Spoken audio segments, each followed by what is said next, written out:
Hello, ladies and gentlemen. Welcome to another episode of Play the Tape. I am your host, Derek J. Fields. Listen, it is a blessing to be here. First and foremost, this full disclaimer, I and sometimes my guests, we are not licensed and certified clinicians or licensed therapists, but I do have them on the show. I've had them on the show to give a different perspective of what we do here. But what we do here on Play the Tape, we are a community of advocacy, support, and education to those who suffer from mental health conditions and addiction. So that's what we do here. Again, it is a blessing to be here. I am so thankful to be here. Listen, I have a fantastic guest that's going to come up here today to share her experience, strength, and hope. She is a sister in this fight of recovery, in this war of recovery, and her relationship to the recovery community is very vital.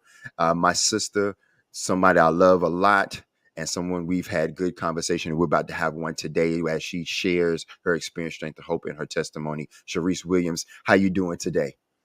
I'm doing just fine. How are you?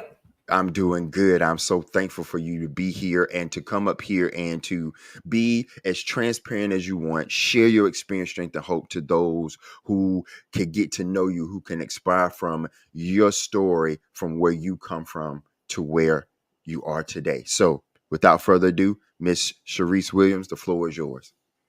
Hi, my name is Charisse, and how I got into the addiction, I really don't know. I have no idea. I know I didn't grow up as a child wanting to be an addict, none of that stuff. I'm the baby of 10 kids. I was born in Alabama, raised in Connecticut. And that's when my addiction took off running. I moved to Connecticut when I was about 7 years old. And my mother raised me as a single parent. And I truly believe that a lot of that stemmed from not having my father in my life. And that's not an excuse. I truly believe that because I truly believe I was looking for that.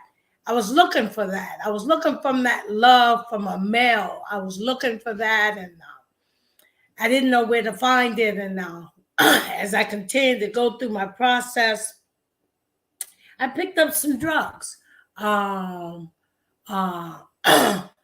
with that being said, me picking up the drugs, I had, as a child, I remember the kids calling me being dark. I remember the kids saying the darndest things, calling me black and ugly and black sambos and things of that nature. And I didn't like myself. And I remember the kids next door having a mother and a father doing things together. And all I had was my mother. And I just had a lot of stuff as a young child.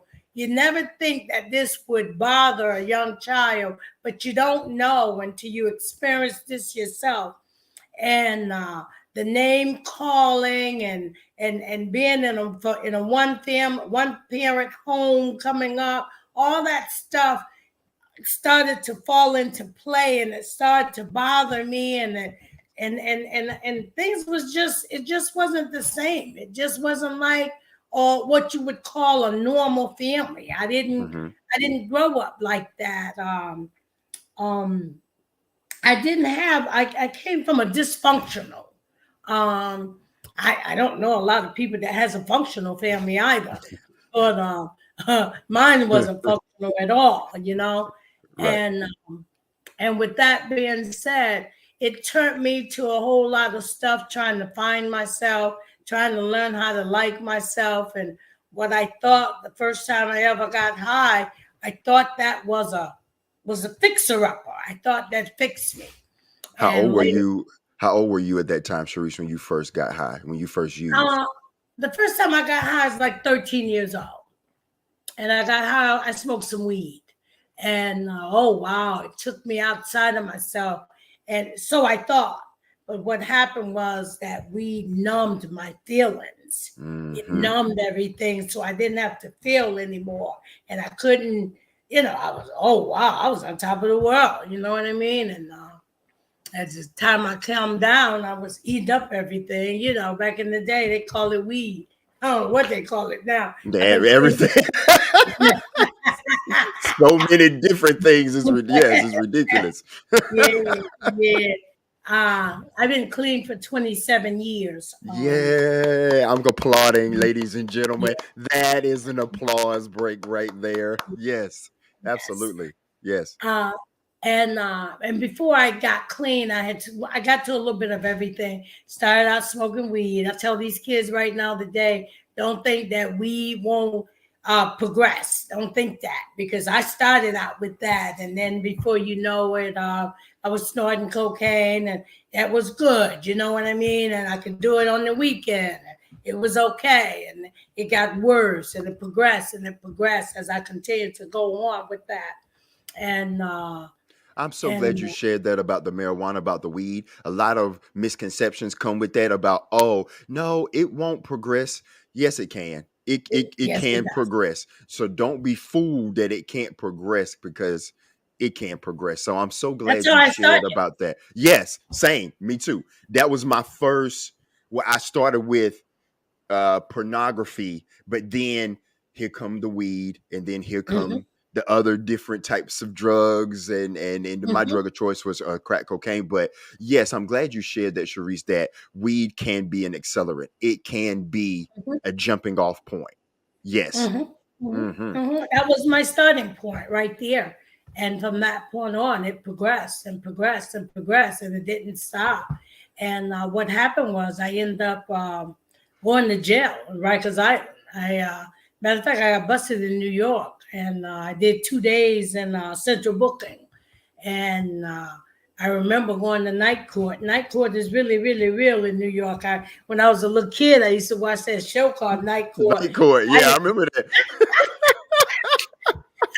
And look, and I ended up going to court at night, 2 o'clock in the morning in New York, night court. But it wasn't that judge I seen on night court either. Right.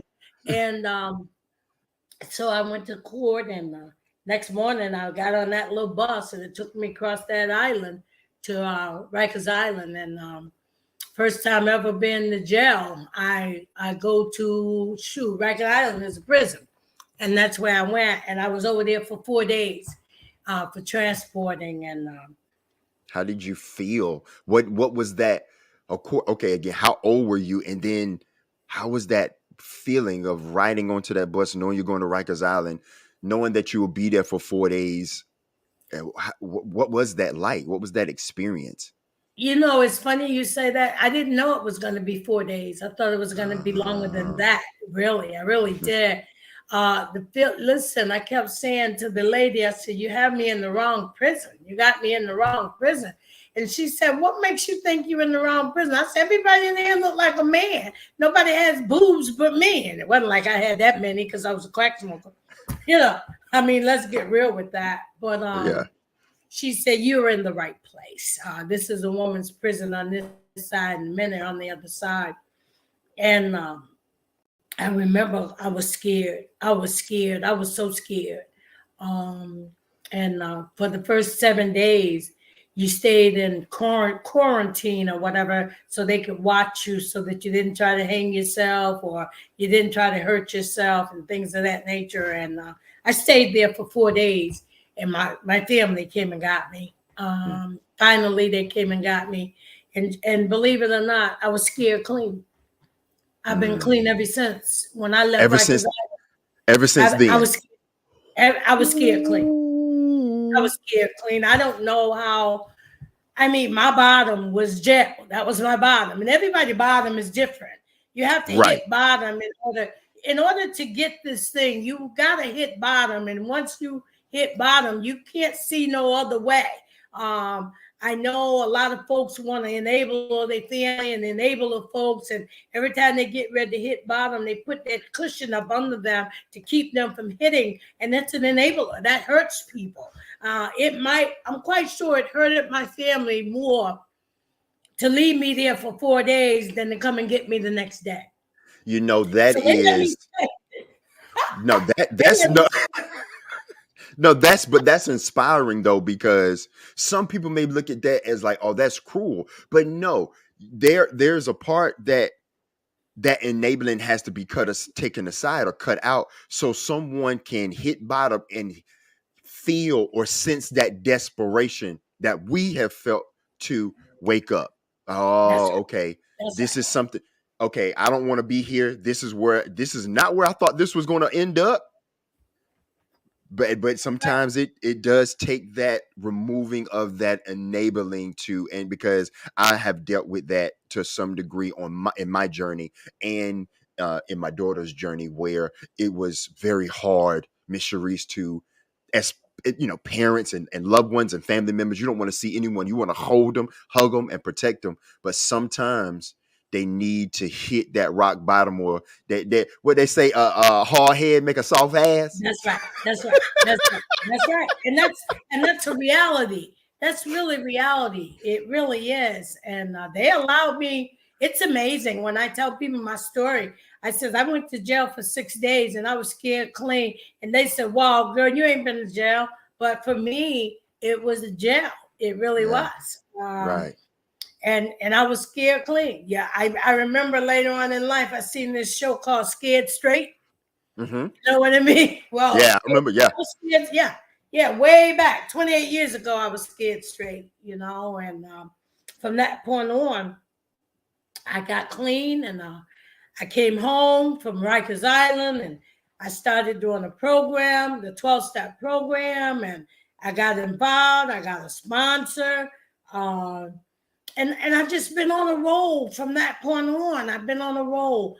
I don't really care like talking about the drug aspect of my life because that's not what keeps me clean today. I'm doing some other stuff that keeps me clean, but I have to share that part because the newcomer needs to know I've done everything they've done. Mm-hmm. I've probably done even more. The newcomer needs to know they are not unique. They haven't done anything that nobody else hasn't done.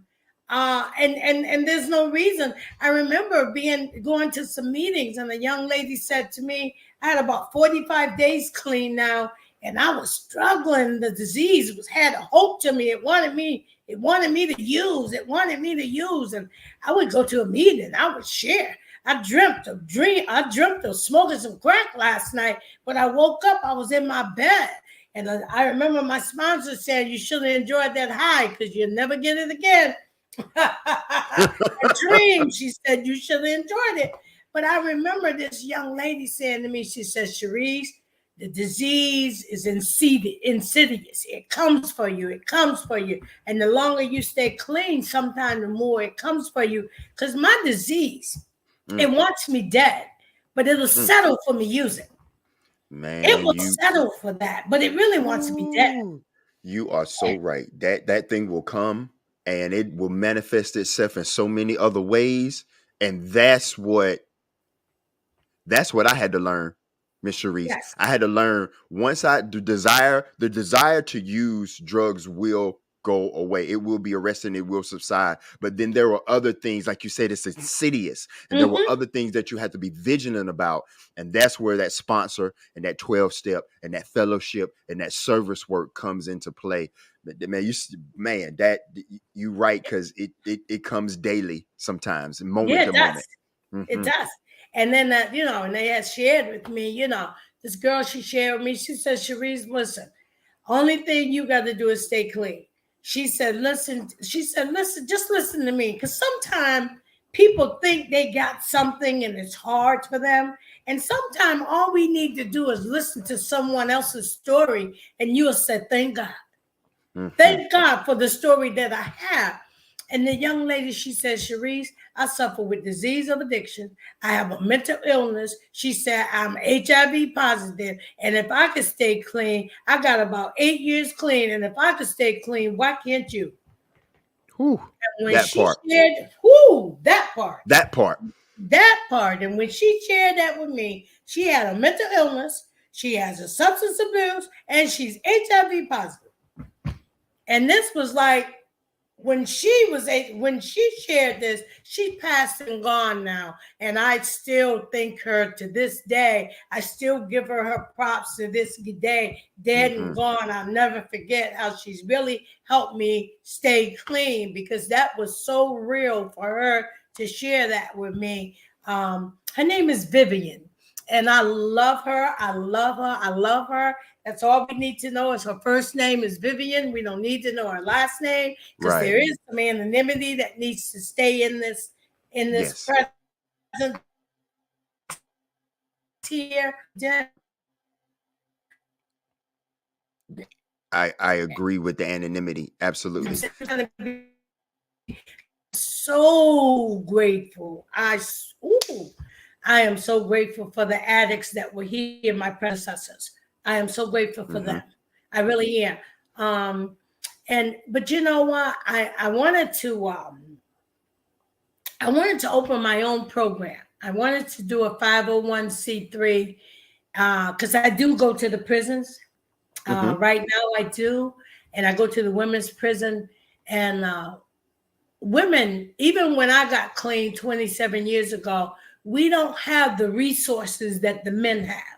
We don't have that. For some reason, nobody wants to deal with women because, we got a lot of mama drama stuff going on, and a lot of folks don't want to deal with that. I really don't have a problem dealing with that. I really don't. I just can't, for some reason, I don't know. I guess I keep praying. I keep praying.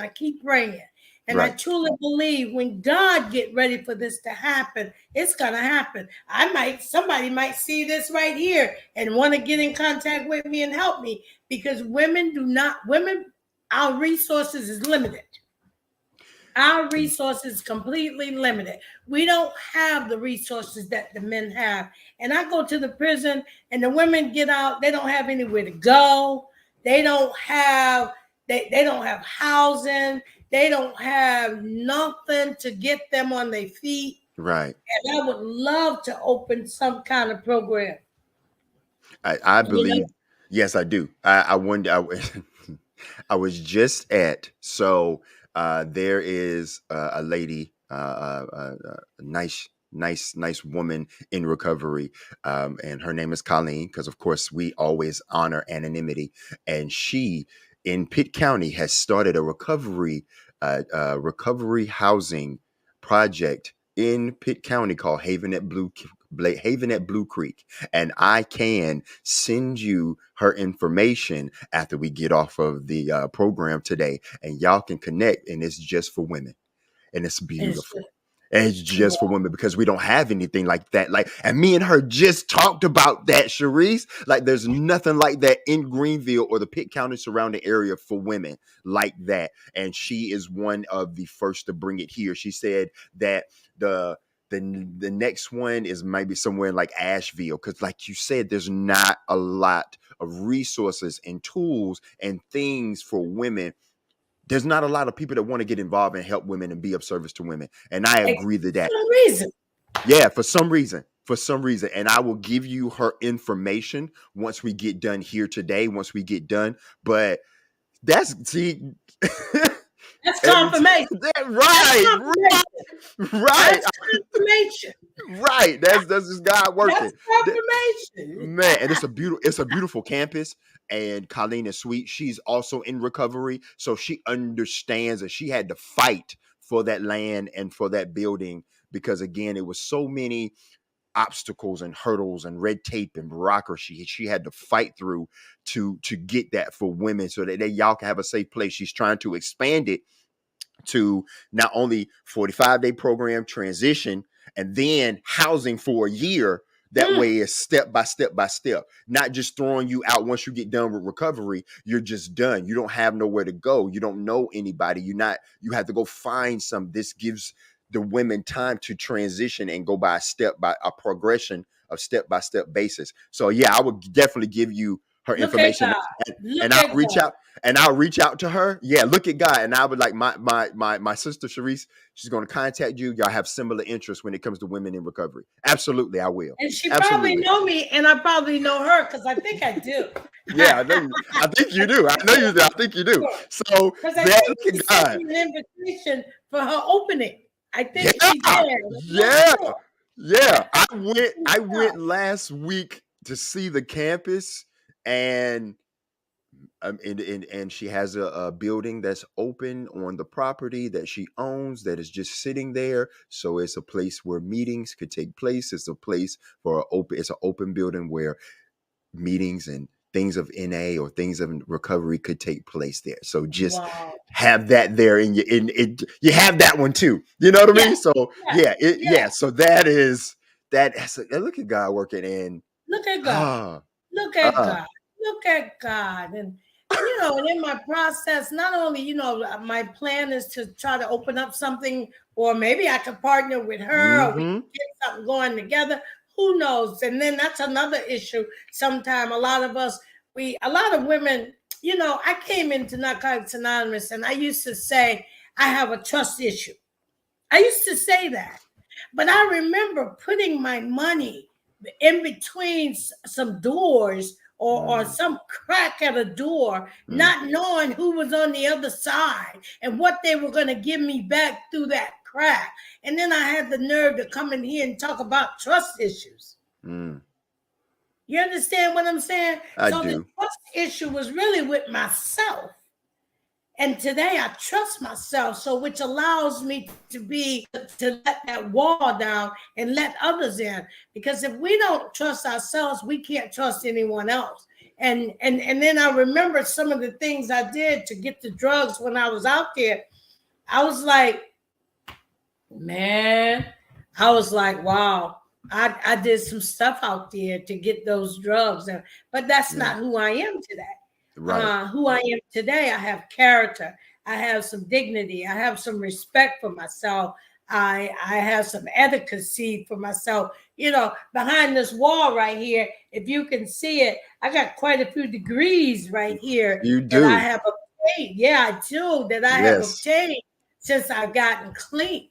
As a matter of fact, talking about I have a LADC, licensed alcohol and drug counseling. I have a degree in drug and alcohol counseling. I have a degree in psychology. I have a master's in education. I've done quite a few internships at different places and got some certificates and stuff from there.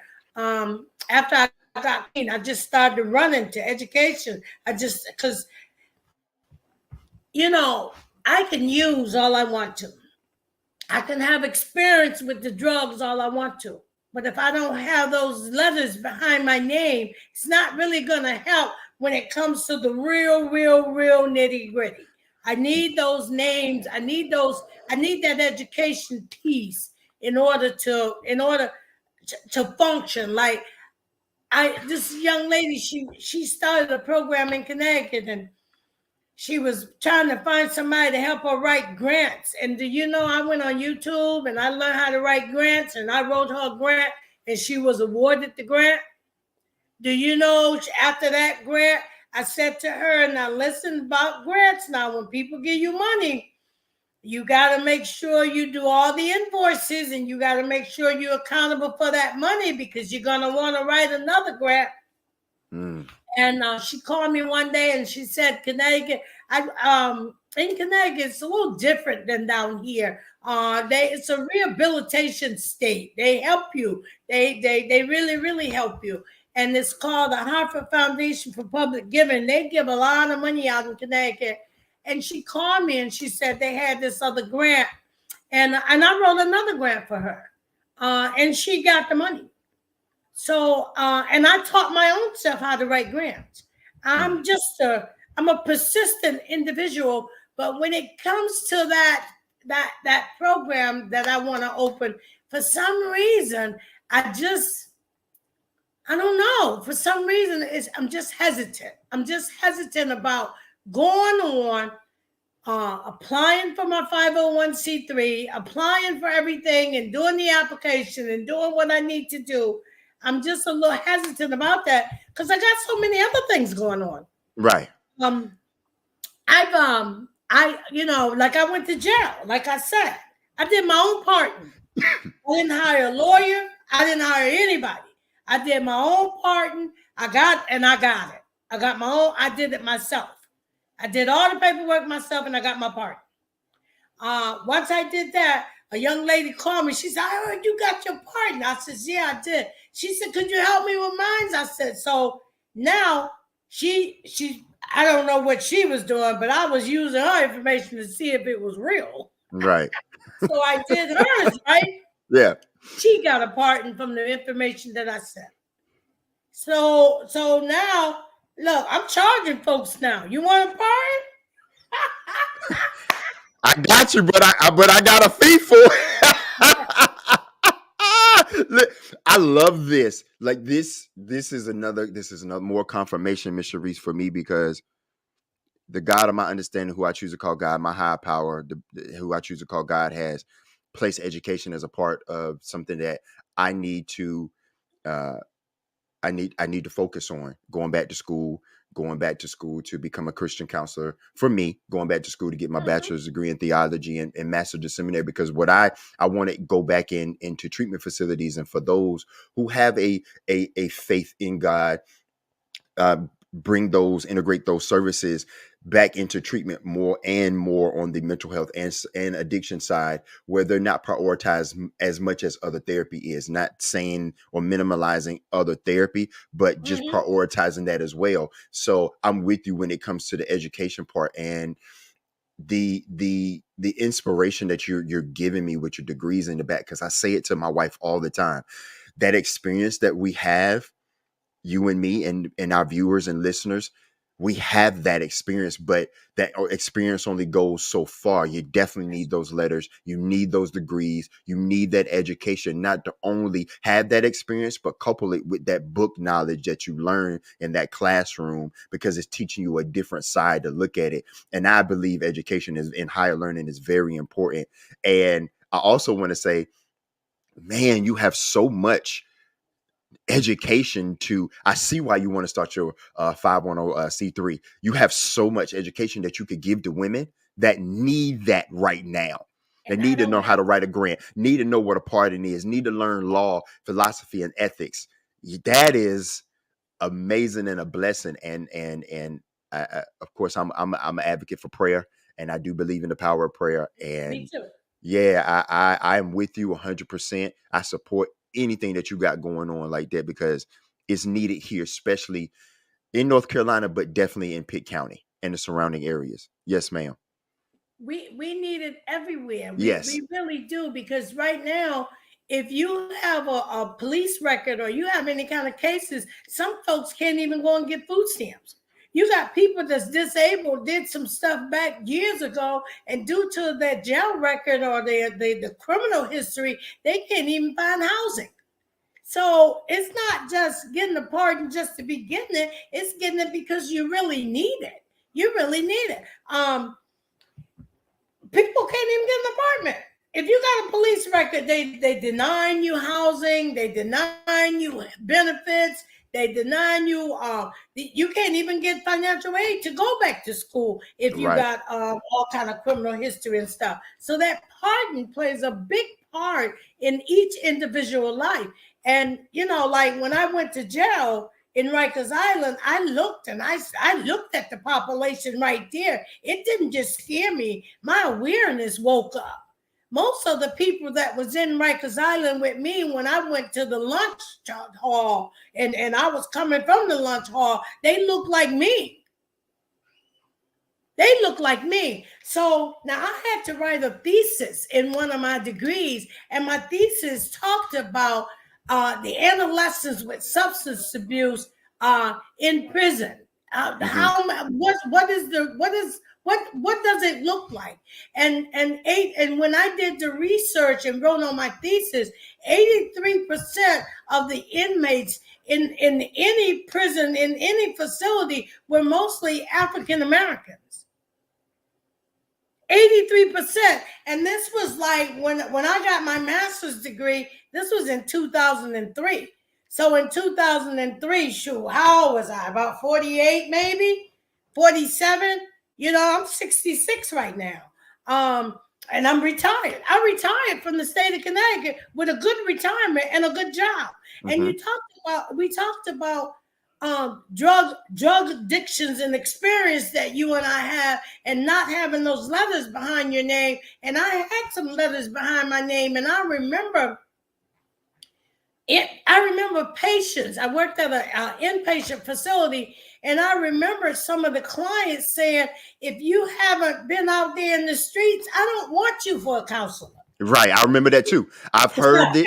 It. Absolutely. I heard it in a lot of different rehabilitation treatment centers out with. They are very, when it comes to some of us, if you ain't been out there, they don't want to hear it. They don't want to hear it. What can you, I mean, what can you tell me? That's just like me trying to tell a girl, yo, you can go have a baby with no problem, but yet and still I don't have any children.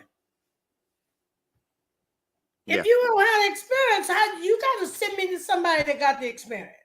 You know, and I never, I never made a comment. I just said, well, you have to take that to the head director of the program, and discuss that with them and let them make those decisions, because that's a higher pay grade for me.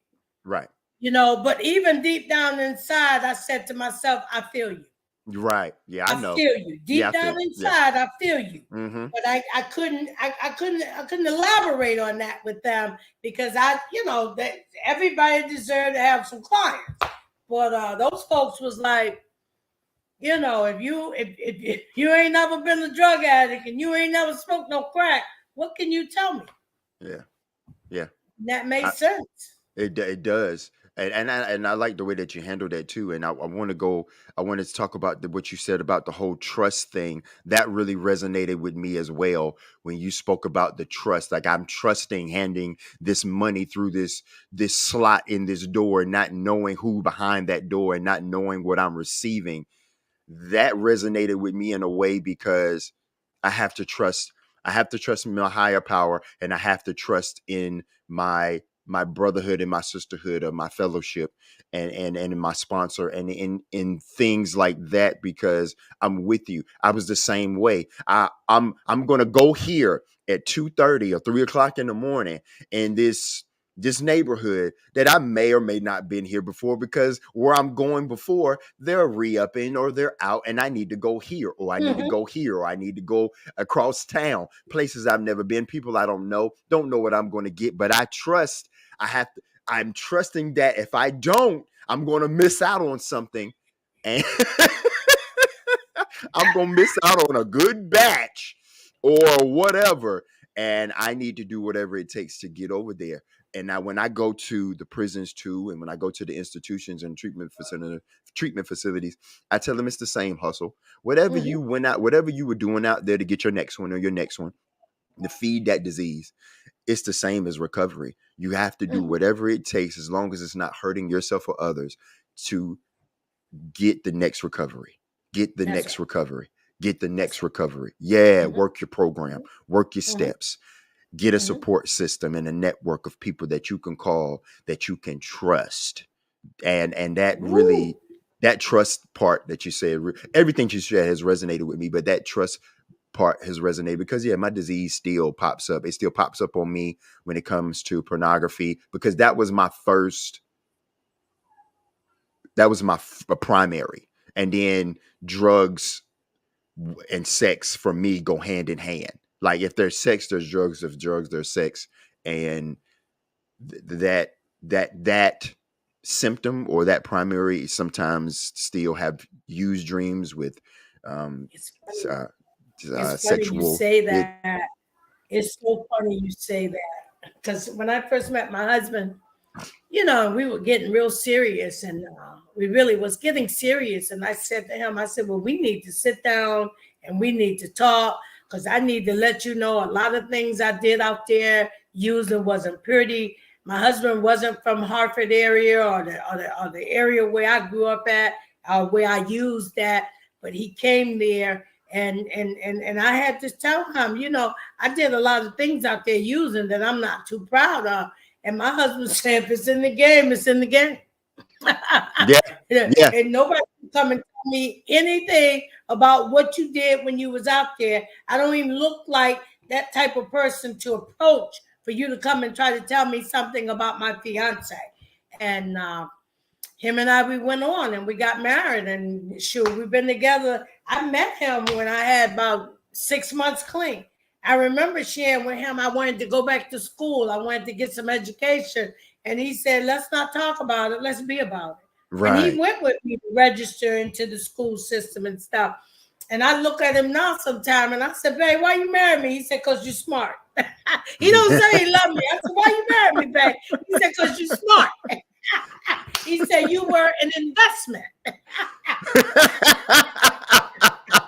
Okay. I like it. I like it. Yeah. He said, you were an investment, Yeah. And we have a beautiful relationship. He supports me. I done spoken so many places at conventions. We have a convention down here at Atlantic Beach, January of 2024. I'm the programming chair for that convention. I get speakers from all over. I got a CD today from a guy from Clearwater, Florida. I listened to it. His CD is awesome. I'm going to try to plug him in, and he'll come to Atlantic Beach and speak at our convention. I got a girl from Buffalo, New York. I got a girl from California. The 12-step program, we work together, we stick together, and we do stuff together. And, I talked about the 12-step, and I talked about everyone else, but my higher power is a God. Mm-hmm. My higher power is not the chair. It's not the light bulb. It's none of that. My higher power is the God of my understanding. But mind you, when I first came to Narcotics Anonymous, see, I grew up with a God. That's how my mother grew me up.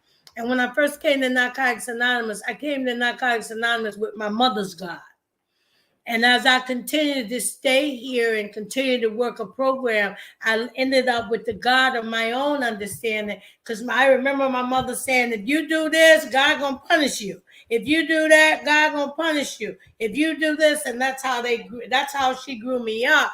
And I always feared God, always. I have a sponsor.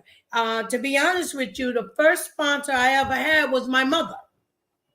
My mother was my first sponsor. I truly believe if I'd listened to my mother and did a lot of things my mother way and the way she wanted me to do it, I might not be an addict today. And then again, I can't really say that, because God had to send me through some stuff to get through some stuff so I can help the people that he cleaned me up to help.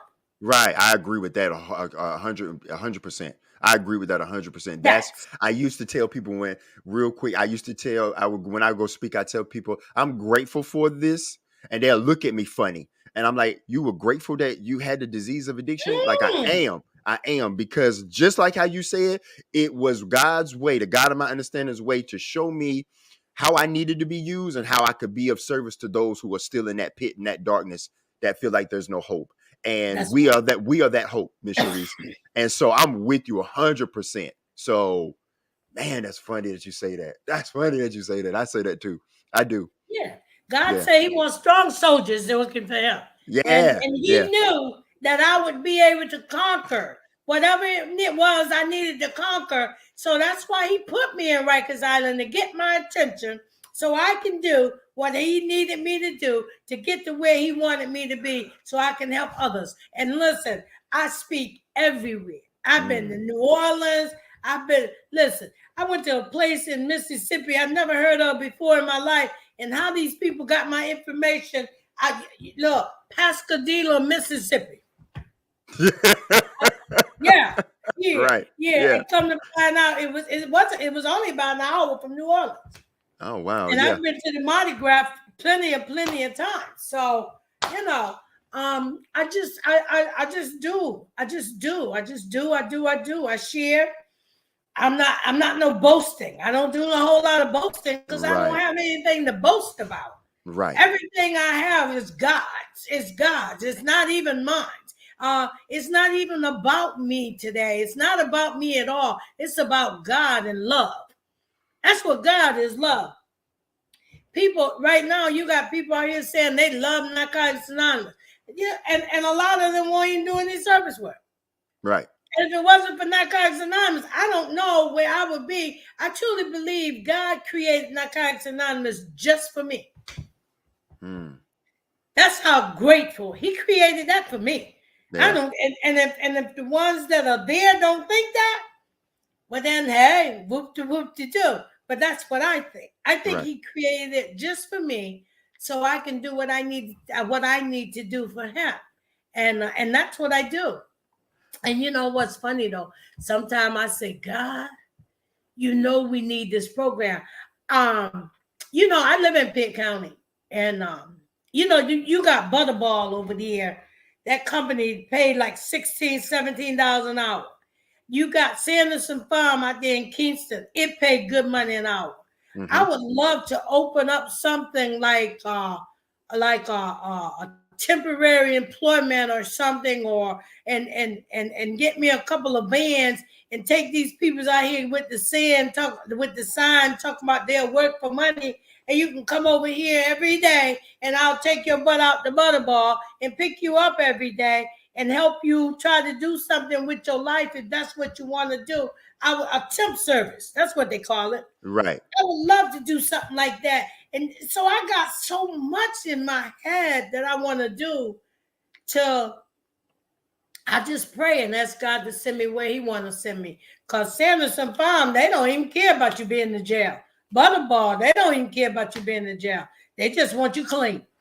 They just want you clean. They just want you clean. And if I get a contract with them, they wouldn't even care about you being clean. I just need to make sure you get there every day. Right. Right. And they pay good money. Yeah, they do. But we would have to do some kind of stipulations, because you can't get your check every week and go smoke it up and drink it up every week and then come back with the same thing. You got to be working on doing something different, because if nothing changes, nothing changes. But somebody got to put that thought to them that it could be different. You got people out here hopeless, helpless, penniless, homeless. So unless I give them some kind of something, some kind of security of something, they're never going to do anything. Right. It was a story shared with me about how that there was this church, there was this organization that was working with this homeless guy, and they had got him off the street and got him an apartment, took care of him, got him a job and everything. And it was the mentality that he had of, wait a minute, I got to go to work. Hadn't worked in a long time, been homeless for a long time, been on drugs, mental. And what was the aha moment is that's a lifestyle. That's a lifestyle that is very hard to break from. It's a life being homeless, and I've been there too. So I'm hoping when I say this, I don't want to minimize anybody's being homeless or their journey, because I can relate. For me, I know it was, my thinking was, I don't want responsibility of that kind. I don't want those types of responsibilities or that type of pressure or that type of someone relying on me. I'd rather do this where I can be isolated. The disease. I can be isolated. I can only answer to Derek. I only might need to answer to maybe one or two people, but that's because I'm trying to get my using or my dope or my sex or whatever that more, or whatever that one more is. But it's a mentality of, I don't want that responsibility. I don't want to have to wake up and pay bills, pay rent, take care of my children, go be accountable for a job, or have people rely on me. I really want to just use and stay here and be comfortable and familiar in what I know. So I'm with you with that, as far as, yes, the hope and the change of wanting something different for them has to start with them, like us, wanting something different for ourselves. Yeah, Absolutely. but sometimes you have to throw. Sometimes you gotta throw a dog a bone. That's Yeah. just a Hmm. scenario. That's all. Hmm. I'm not saying Yeah. nobody's a dog. I'm No, just no, no, using that as a no. scenario. Right, Sometimes right, right. you gotta stretch your hand out. Listen, see, another reason I say a lot of times, God, why can't I hit that $1 billion lottery right now? Can you imagine what I would be doing, helping folks? Can you imagine that? I would be doing that. Yeah, same. It's Yeah, just the, yeah, it's yeah. I just the, wouldn't be it's one of just, those people yeah, that get it's that money and you don't know right, where the money went to. I right. would be hoping. You It's, understand? it's just the mentality of definitely being of service, but also I just want people to understand. I know for me, if I'm definitely going to help, there can't be I'm a help, but I have a expectation. Oh, I did this, because some people do. Some people in their mindset, when they help and they give that, then they give out that service work or a dog a bone. Not calling nobody dogs, but then it doesn't work out. They stop because, oh, we can't do that no more because look what happened to him or her. That's all I'm saying. I'm saying if that is the case and we decide to help and lend that hand, or even jump in that pit with them, we have to be okay if while we're jumping in that pit that they don't take to it. And that outcome can't dictate what we do next time. So yeah, And right. and but see, so this is what we do. This is what we do. Like I said, I would love to take some folks out to Butterball. I would love to Mm-hmm. take some folks out to Mm-hmm. Skin some Park. I would love to do that. But before I did all that, I would open me a shelter. I would open me a Mm. shelter for men, and over here I would open me a shelter for women. And if you were not in that shelter and we hadn't came to some agreements and stuff, then I can't help you go out to Butterball or Sanderson Park. I'm just not Yeah, gonna pick yeah. you up off the street I and all like that that. kind of stuff. Yeah, We're gonna right. have some kind of agreement. You're gonna be living in this shelter and you're gonna pay rent once a week when you I get your like it. check. I And like it. yeah, yeah, Go. yeah, You yeah. We're got gonna provisions. You and got I'm gonna have provisions in some place. documents, Yeah, yeah, progress, how you get, where you yeah, were when you came in here, yeah. where I you like are that. this week, where you Yeah. are that week. Because sooner That's or part later, of I your might want to that's write part a of your grant. your 510c3. That's part of your Yes, provisions. yes. We writing it right now. We writing it right now, Miss Charisse. We get provisions right now. I know that's right. There you go. There you go. Because I might Yeah. want to write a grant, and they want to know how are you gonna evaluate their metrics? How you gonna Yeah. measure their evaluation? So long as I Mm. know what you did when you came in September, now it's January. I got documents to where you progress from Yes. September to January. I can evaluate you when it's time for me to write that grant because they Yeah. asked all that. That So is I would be doing so charts and all that kind of stuff. I would be that doing all that. that's cool. And then you can also get the supervisors take and their notes how they're performing at the job, because that's important too. Their commitment, coming in on time, working productively, being a not only a Mm-hmm, productive member in mm-hmm. society, but a productive member in the workforce. Ah, that's And good. and after you work there for 6 months and show them that you know how to save your money, because even though you get your check, you got to get you a little account and save some money on the side and go get your Right, license and go get you a right. little piece of car and save you some money and and just do some stuff. Start becoming a productive member of society, you Yeah. know, and then I just take it from there. I just want to do so much. I You see do. that? I You just see want that, to do ladies so and gentlemen? This is the therapeutic value of one addict helping another without much. parallel. This is what this is. This is what this That's what is. it is. That's what it We is. Check this this is out. what we just gave you an example of what that means. People are like, what does that mean? This right here. That's This what it right here. This is is. what Mhm. this means. The That's joy what it is. and the excitement that Miss Charisse has given for me. I tell people all the time, this does wonders for my recovery. Like, this helps me just as much as I hope it helps you and the listeners and the viewers. So yeah, this is what that means, ladies and gentlemen. This is what this means. Yeah. This is Hey, this. and it also means that I'm not one of those people like, the crab in the basket. Right. Yeah. You trying to get out and I'm trying to pull you back in. No, once I get out, I'm going back down in the basket and I'm gonna get me some folks and pull them out with me. Yes. And hopefully they do the same thing. And hopefully they do the same thing. Don't pay me nothing. You don't owe me nothing. Pay it forward. Right. Pay it forward. Pay it forward. And this is what this is. This is we had talked off air, and this is what this is. This is a way that I can pay it forward. I pay it forward in other ways as well, but this is a way that I can bring a different level of attention, whoever. And I do honor and anonymity. There have been people and guests on my show that have wanted to protect their likeness, and I honor that. Just because you don't want your likeness show doesn't mean your story still can, your testimony still can't be told, and they share that experience, strength, and hope. Listen, Miss Charisse, this has been great. We got about 2.5 minutes. I really want to get to your gratefulness.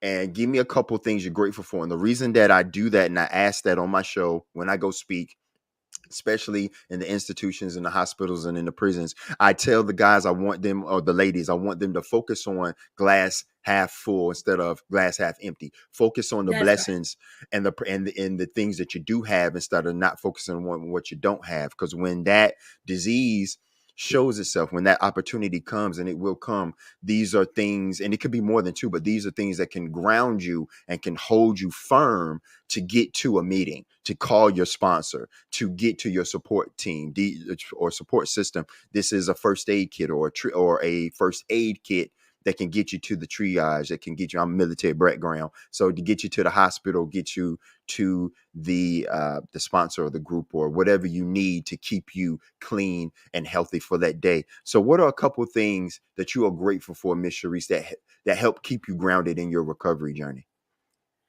I'm just grateful that I become the person that I've become today. I'm just grateful that I'm clean. I'm grateful that I had the opportunity to experience the experiences that I've had dealing out there in the streets so that I can help someone else today. I got so many things that I'm grateful for. And right now, my granddaughter had a set of twins, and they're 2 years old, and they live in Connecticut, but they're here with me right now. Mm-hmm. Yeah, they're here with me right now. And look at God. Look at God. God is, I'm able at 66 years old to have a set of twins here that are my great grandchildren. And yesterday we went to Chuck E. Cheese in Goldsboro yesterday, and we had a ball. I'm grateful that I got my health and strength, and I can do things like that with my great grandchildren today. I'm just grateful to be grateful. I don't, like I said, I don't boast. I don't do any of that type of stuff. I'm just grateful. I'm grateful for every single thing. And I woke up this morning in my right mind. I washed myself. I bathed myself. I can feed myself. Nobody has to do those things for me. I'm so grateful that they took me out of those streets, because today they got some stuff out there that it's crazy. It'll take you out. It'll take you out. It'll take you right out. Only a little bit. It'll take you out. It'll take you right out. It'll take you right out. So I'm just so grateful to be clean today.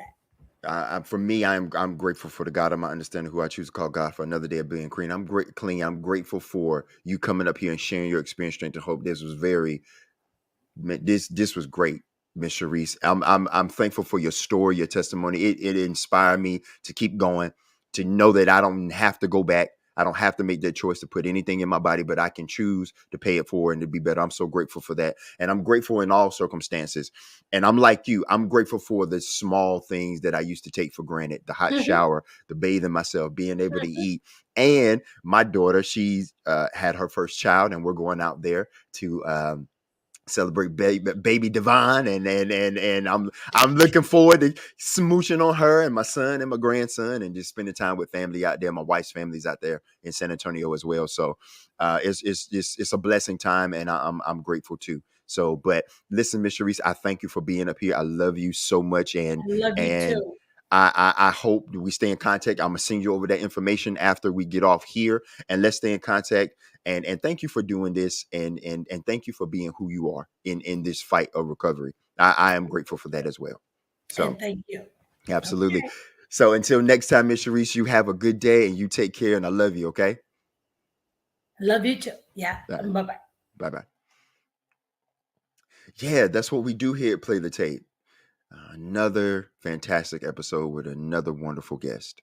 All my guests are wonderful. I always say that because it's true.